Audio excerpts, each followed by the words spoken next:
The first question is our spirituality going to fall a bit after Ramadan? Is there a trial that's going to come after Ramadan ends? Now, the Holy Prophet ﷺ said that when Ramadan arrives, the gates of paradise are opened, and the gates of hell are locked up, and Satans are put in chains.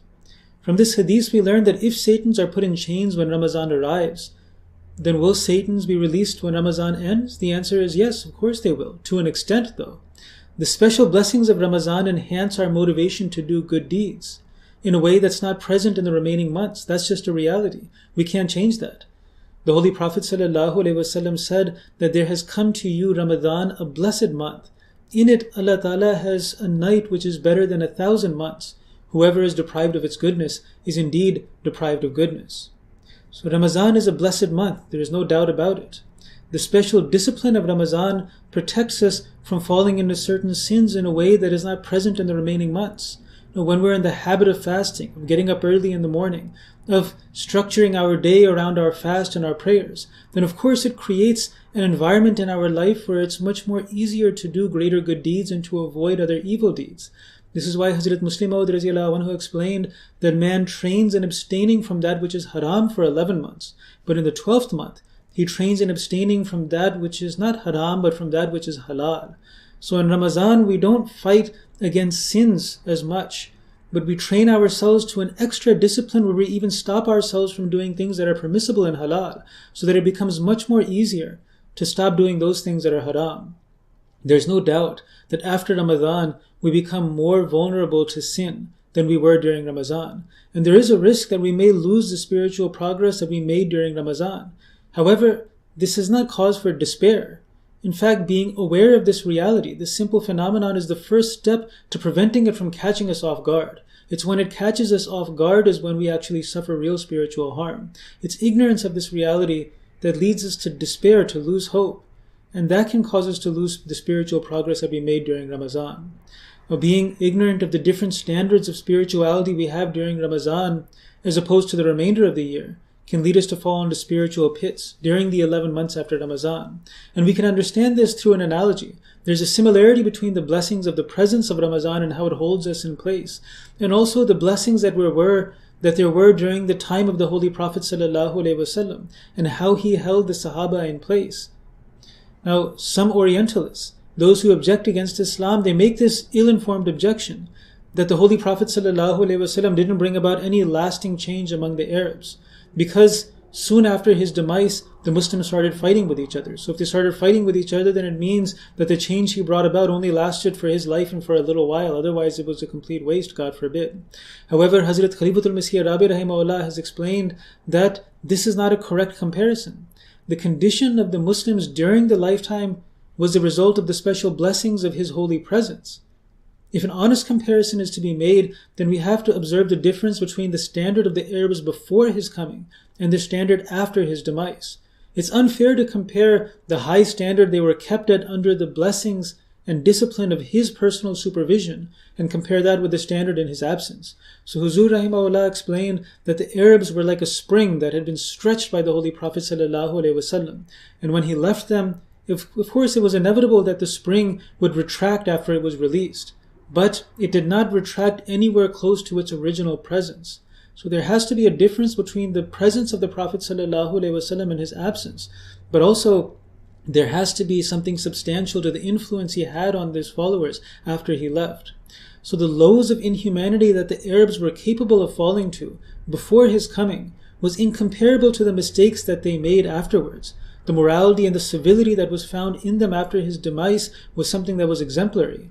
So to disregard the standard of the Arabs before the coming of the Holy Prophet ﷺ and to only compare their standard during his life with their standard after his life, it's a flawed comparison. It overlooks the great revolution he brought. It fails to appreciate it and the change he brought about in their spirituality and character.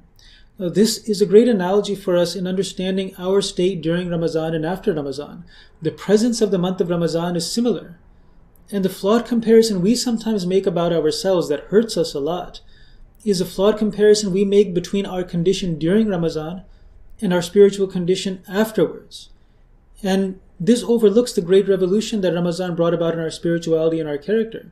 Now, after Ramadan, we sometimes start thinking that Ramadan brought no lasting change in us because our spiritual state fell after it was over. However, this is not a correct comparison. This mentality creates despair. Our standard during Ramadan is a result of the special blessings and the special discipline of this holy month. If we want to make an honest comparison, then we should observe the difference between our standards in spirituality before Ramadan and our standards after Ramadan. During Ramadan, we're like a spring that's been stretched, as Hazrat Khalifa Rabi Rahimahullah explained in his analogy. But when Ramadan ends, it's inevitable that the spring would retract after it's been released. When Ramadan releases it, then it's going to retract back. However, we have to remember that that spring doesn't retract anywhere close to its original position. So the lows that our spirituality reached before Ramadan are incomparable to the lows it can fall to after Ramadan. Our standard is definitely improved after the month of Ramadan for someone who appropriately observed the month of Ramadan. Now, being aware of this reality can pull us out of the despair and ingratitude that we fall into sometimes. It can make us grateful, and it can give us the resolve to move forward in those next 11 months properly. The miscalculation on our part causes us to overlook the great spiritual progress that we made. And when we overlook it, then we're not able to be grateful for it. That's how we despair. When we hold ourselves to an unreasonable standard, then we set ourselves up for failure. We set ourselves up to spiral downwards. So we can't hold ourselves to the unreasonable standard of Ramadan and then apply that to all the other months that are not Ramadan. So just as those Orientalists and those who look for objection against Islam, they fail to appreciate the great change and the great obvious change that the Holy Prophet ﷺ brought about in the Arabs because of their flawed comparisons. So for similar reasons, we sometimes fail to appreciate that revolutionary change that Ramadan brought about in us because of our own flawed comparisons.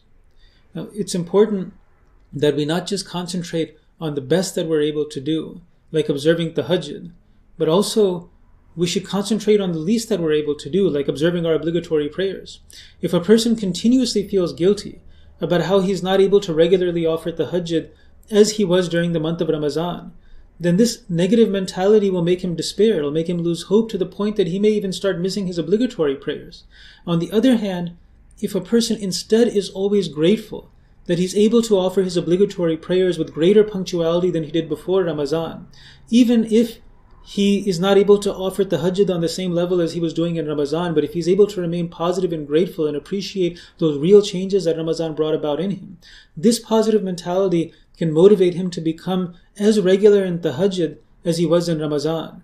This positive mentality gives him the resolve, the hope, and the gratitude that is necessary to be able to achieve that standard that he had in Ramadan and make it a permanent part of his life. So if we want to make an honest analysis of the great change that the Holy Prophet ﷺ brought about in the Arabs, then we have to look at how low they would fall to before the Holy Prophet ﷺ came, and how their standard dramatically improved in the lows that they fell to after he left. So this applies to us as well as individuals. If we want to appreciate the great change that Ramadan brought about in us, then we have to look at how low we would spiritually fall to before Ramadan, and how those standards of how low we could go has dramatically improved after Ramadan, and how low we fall after Ramadan. So to temporarily fall back after Ramadan is inevitable. It's only human. It's not something that should surprise us. What defines our success in recovering is how prepared we are to handle that spiritual fall when it inevitably comes.